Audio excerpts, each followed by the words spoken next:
বলেন আমার সঙ্গে। তাইলে সেটা বলেন, আমি একা চিল্লাবো কেন? আপনার বলে নাই? আপনারা তো নিজেরাই আপনারা তো বলেন আপনার শুনুন আমরা। তাহলে আপনারাই কেন অভিযোগ করছেন? আপনাদের অভিযোগটা কিছু বলবেন না। শুনে রেখে তো ঘরের মধ্যে আমার বাপ যেমন আমাকে অ্যাটাক দেয় যে আমার সরকার, আমার সরকার।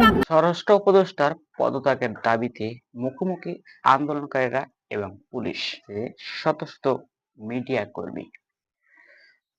তো ফারজানা আক্তার তিথি, যাকে সাংবাদিকরা নাম দিয়েছে বাঘিনী কন্যা, সে বাঘিনী কন্যা সাংবাদিকদেরকে প্রশ্ন করছে, আপনারা কোনো কথা বলছেন না, পুলিশ আমাদেরকে আটকে দিয়েছে, বা এই দেশে চুরি ডাকাতি রাজধানী ধর্ষণ হচ্ছে, এর প্রতিবাদে কিন্তু স্বরাষ্ট্র উপদেষ্টার পদত্যাগের দাবি করছে তারা।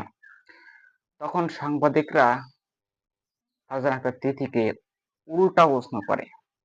প্রশ্নটা হলো, আপনারা তো এখন সরকারে, আপনাদের সরকার, এখন আপনারা কেন রাস্তায় আছেন, আমরা কি বলবো?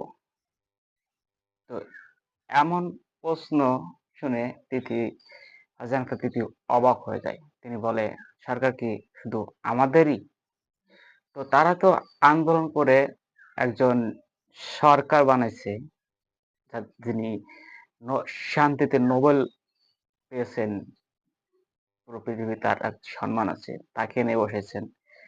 তো তার সাথে গিয়ে তো আলাপ আলোচনা করে কার পদত্যাগ করা লাগবে কি না লাগবে সে বিষয়ে কথা বলতে পারে।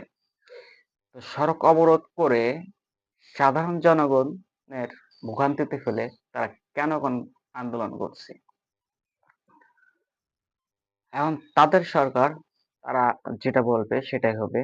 তো তাদের সাথে পরামর্শ করে, সরকারের সাথে পরামর্শ করে সমাধানের চেষ্টা করলে হয়।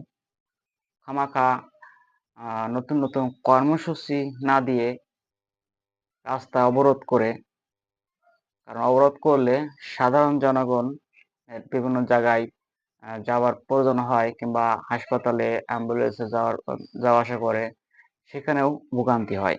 তো তাদের যখন সরকার, তখন তারা সরকারের কাছে গিয়ে, সরাসরি সরকারের কাছে গিয়ে খোলামেলা আলাপ আলোচনা করে সমাধান করতে পারে। রাস্তা অবরোধের তো কোনো বিষয় নাই।